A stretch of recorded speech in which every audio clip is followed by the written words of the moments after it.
Welcome to the WanderLearn show. I'm your host, Tapon. In this episode, I have Nenad Stojanovic. In this episode, we talk about his hitchhiking strategies and his hitchhiking adventures and experiences, things like that. You should go into the description to see my hitchhiking article on Forbes that I wrote. It was the number one article when you Googled hitchhiking tips. Don't forget also to go to my Substack, which is ftapon.substack.com. I'm really trying to get to 1,000 subscribers by the end of this year. I think I can do it. I'm pretty confident, but I need your help. All right, enjoy this episode.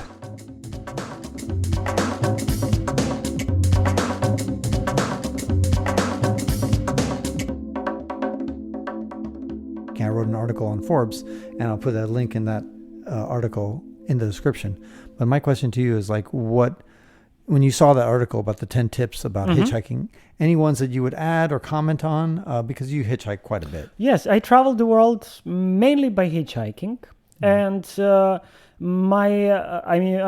besides the obvious reason of controlling the budget and saving money, it does save money a lot. But for me... Hold on. Does it save? Because there are definitely many countries that actually expect you to pay.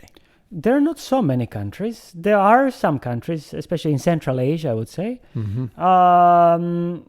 which you can pay. You don't have to pay. You just have to be upfront about it, how you travel, and depends on your budget, of course. Or you can maybe do some other things for them and stuff. So yeah, some countries expect you to pay, but I wouldn't say many countries. 10%? 7 maybe. I don't know. Okay. Mostly all over Latin America, I was just hitchhiking, and they understand what's hitchhiking. Anyway, back to what I wanted to say. Hitchhiking for me is not really about saving money. It's more connecting to people that you wouldn't normally get connected with. Yep. I also use couch surfing. We can talk about it later. But these are many people who share the similar opinion, values, and etc.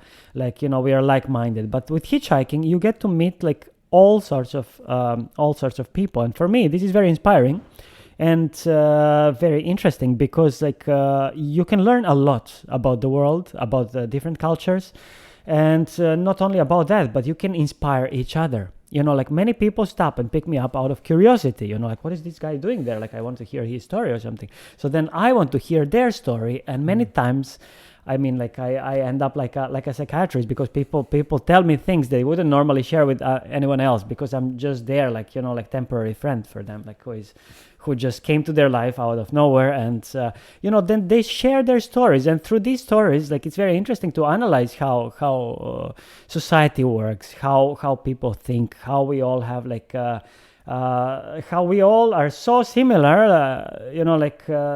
all over the world, no matter how much we think we are different. We disagree with many things, but I find humans much more similar all over the world than we are now. And anyway, this is something that I really enjoy because I also managed to see that many people live life in a certain way, what is expected from them to be or to live like a certain recipe for life, and then suddenly somebody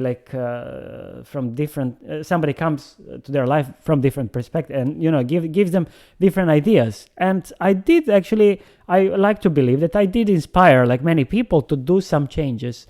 And you told one story about this guy who you changed their life, remember? Yes, it was not by hitchhiking, but I gave him a hint to find and connections actually to find a job in Mexico, if you're talking about my that guy. A friend that I met in Croatia, and then he ended up in Mexico for 3-4 years. Then he got married and kid. An offer to work in Canada, where he got married and he got kids, and now he has a completely different life that he has ever thought of. And, I believe we all affect each other in certain ways, for example, when I was hitchhiking in China, there was a guy who was just driving one road every day. And then I told him I want to go to these places. It was like in Guangdong province. I wanted to see Kaiping Diaolo, which is like which are like unusual towers which mix Chinese and Western style, built by overseas Chinese. Anyway, he has never seen it, and he told me like, oh, I've never seen this thing, and now I have a reason to do it because you're going there, so I'll go with you. And we ended up like visiting all these places, together. And this happens it happens many times, people do change their plan and they go exploring with me because they find maybe motivation or something in what I'm doing, or like they maybe see it as a glance of freedom that maybe they feel that it's limited for them or something. I don't know what it is, but many times random people that I hitchhike going from A to B, like we went to C, D, E, and F, like between all these places until we reached B. So it was very enjoyable, and this is like also one thing like that make me actually inspired to travel, this connection with other fellow humans, this random connection with people that that didn't really expect me. I mean, my meaning of my name is actually unexpected. So like it's many of them tell me, oh, I didn't expect you. I say, well, because my name is Nenad, which means unexpected. So oh, is it really? Yes. Funny. So yeah, most of the times I'm unexpected in some people's lives, but yeah, I believe that we can all make changes, and maybe our example can inspire people to do something else. I mean, not necessarily something as extreme as I'm doing. That, I mean, some people find it extreme. For me, it's just my lifestyle. It's just like a regular, routine. Just different from other people. If they can see my or your example, like they can see if this guy is able to do all these things, why I cannot like go to the next country and cross the border and go to by myself? I don't really need, people. Many people like want to travel somewhere, but they expect their friends. Then they end up waiting for their friends forever, and whatever other reason is either to travel or to do something, to make a second step towards whatever you want to do. It can be like a job in Indonesia, or it can be like I don't know, anything. I believe that some people with example can give them maybe some inspiration. That's true. I don't know. Maybe I'm idealist, but I like to idealize things. That's true. Because you have to sometimes when you idealize things, like unbelievable things happen. That's true. Yes, you have to dream. Yes. If you don't dream, probably your dreams won't come true. Yeah, like I went to Haiti. I was thinking, okay, I'll hitchhike a boat to Jamaica. And it seemed unrealistic. Hitchhiking a boat itself, it's kind of like it's a difficult task. Yeah. And hitchhiking a boat in Haiti when nobody goes, it's like my percentage were like 0.0.1, I think. I don't know. But there was some guy who just decided to go to the coast of Haiti, and I found him. Like where was he Haitian himself? No, they're no Haitian. I think I haven't met like Haitian like sailboaters. It was Canadian. Oh, Canadian guy. So yeah, he was just sailing around the Caribbean, and he went to this Île Vache, which is like in a southern. It's an island away from the mainland. So I was coming from the mainland to this island by some boat that was overcrowded, that it felt like it was always going to flip or something. And anyway, I saw that there's a sailboat, so I asked some fishermen to just, bring me to him. And I asked him, are you going to Jamaica? He's like, yeah, I'm going to Jamaica. Who are you? I said, I'm a Serbian traveler. Can I go with you? Well, let me think. Yeah, maybe. And then we went to Jamaica, and then I was coming back from mainland to the island, back and forth by these boats. And people, Haitians, they already knew me. Like I was there for a week. They were making fun of me. Oh, this is the guy who wants to go to Jamaica by boat. And then once I took this boat, this boat going from mainland to the island, I told them, this time you don't bring me to the island. You see this sailboat, you drop me off there because I'm going to Jamaica with this.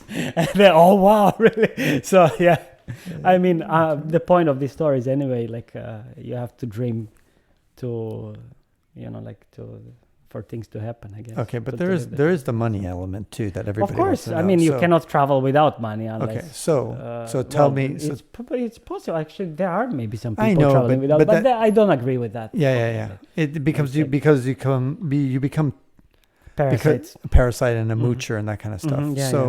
So tell me about the money issue. For those listening, they want to kind of solve this problem. How do you do it? Like you work sometimes. Of course. You I pause, support like you did myself. in China. Yes, of course. I support myself. I work. Then like once every 2 to 3 years. Like I work for, let's say, like 1 year or a little bit longer, a little bit shorter, depends on a country or circumstance. And I live with basic things. Like I try to be humble about my life, like, and not really spend on anything that I don't need. I don't accumulate things. I don't get attached to things. So like, I mean, we basically just need to eat to survive. And in my case, drink coffee. So yeah. So this is what I mainly spend my money on, like food and coffee and like sometimes sweets or I don't know, sometimes. But anyway, But you sometimes you have to get shelter. Sometimes, I mean, a lot of times it's couch surfing. But if you're going to be working, let's say in China for a year, you're not going to couch surf for a year. Of course not. I mean, if I live in some country, then I rent a place, right, and then I live in that place. And how do you find these places? Well, if I'm working, then like I can of course afford something, like and I can rent something. Do you just go on the internet and find? Yeah, depends. Sometimes on internet, sometimes I ask people. If you ask people, sometimes you find much better deals. So for example, when I lived in Colombia, like many of my foreign friends, they would need like to live in a super nice place or whatever. And for them, like, thinking of living somewhere wouldn't, like they would spend, let's say, like 3-4 times more than me. Right. I would ask my Colombian friends, where can I rent something below $100? Right. And they tell me, oh, I know this guy, he's renting this guy. So the more people you ask, the more ideas you get. So, okay, let me see this one, let me see that one. So then like eventually you can find something like quite decent for 3-4 times cheaper than most of other foreigners would pay. And like it's okay. I don't really need to, anyway, I don't spend much time indoors, so for me it doesn't really make sense to rent something expensive. Did you hitchhike in China when you couldn't speak Mandarin at the time? Well, when I hitchhiked in China, like I had to learn basics first, like after the first week of misunderstandings and like a lot of time lost, I had to learn basics. Like I learned to say like who I am, where I'm going, why am I traveling, what am I doing, etc. Like so 5-6 sentences that can like get you anywhere. Yeah. And then it was easier. What about they have hand translators, like even in the phone you have Well, apps. at that time when I'm talking about when I came there first time, which was like 2012. So at that time, I still didn't have like, later on, like we used translators and stuff. Right. But at that time I didn't really have. So I used that and I used signs. So I would just copy Chinese signs. I would draw like whatever it's the symbol, characters, the character, and then I would show it, and then they would know that I'm going there. Thank you for listening all the way to the end of this WanderLearn show. I am now using Substack.com to deliver my podcast and weekly newsletter, so please subscribe to my free Substack newsletter by using the link in the show notes. Or, if you've got a good memory, browse to ftapon.substack.com. Why ftapon? Well, it's my first initial and my last name. In fact, whatever social media app you use, including YouTube, if you search for ftapon, you'll find me. So connect with me. My website is also ftapon.com. Do you have an idea, question, or comment? Leave me an anonymous voicemail at speakpipe.com/ftapon. Lastly, become a WanderLearner by joining my paid subscriptions on Substack or patreon.com/ftapon. Wherever you join, I will reward you regularly. Tell your friends to subscribe to the WanderLearn show. If you review the WanderLearn show, I'll share your review on a future episode. This is Francis Tapon, encouraging you to wander and learn.